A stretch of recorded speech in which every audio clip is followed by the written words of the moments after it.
देशासाठी उभा असतो. त्याच्या या असीम त्यागामुळेच आपला भारत देश सुरक्षित आहे. म्हणून मला म्हणावेसे वाटते, सोडिले सर्व घरदार त्यागिला सुखी संसार. सोडिले सर्व घरदार त्यागिला सुखी संसार. ज्योती सम जीवन जगले ते देशासाठी लढले ते अमर हुतात्मे झाले.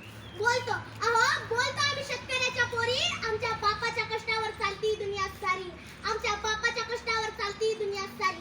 नमस्कार. जिने मला जन्म दिला ती मायाने तिच्या पावन स्पर्शाने मी धन्य झाले. ती माझी जन्मभूमी. भारत माता वंदन करते शेतकऱ्याच्या हितासाठी, शेतकऱ्याच्या शेतीसाठी आणि शेतकऱ्याला न्याय मिळवून देण्यासाठी महामंच कार्याला वंदन करते. किंमत 12 रुपये आहे. रस्त्यावरून ट्रकमधून जाताना कोणी एक ऊस घेतला तर शेतकरी हसत म्हणतो, अजून घ्या त्यात काय एवढं. परंतु मॉलमध्ये कॅरी बॅग फुकट मिळत नाही.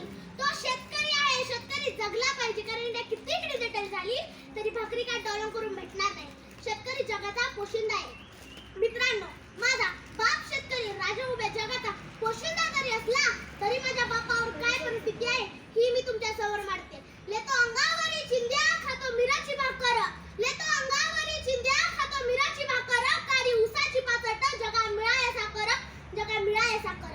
700 वर्षापूर्वी जगाच्या कल्याणासाठी पसायदान मागणारे ज्ञानेश्वर आबाळ वृद्धपर्यंत सगळ्यांना समजले. परंतु 1000 वर्षापूर्वी काळ्यामातीच्या ढेकळातून चालणारा, जगाच्या पोटासाठी घासाचं दान देणारा, कोरड्या कंठासाठी आबाळाकडे पाण्याचं वरदान मागणारा, अनिश्चितल्या प्रत्येक जीवाला पसा का होईना दान देणारा बळीराजा नावाचा ज्ञानेश्वर मात्र आपल्याला समजला नाही.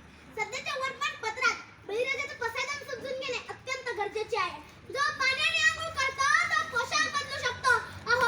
जो पाण्याने आंघोळ करतो तो पोशाख बदलू शकतो, पण जो घामाने आंघोळ करतो तो इतिहास बदलू शकतो. तो इतिहास बदलू शकतो. म्हणजेच तो शेतकरी असतो. म्हणजेच तो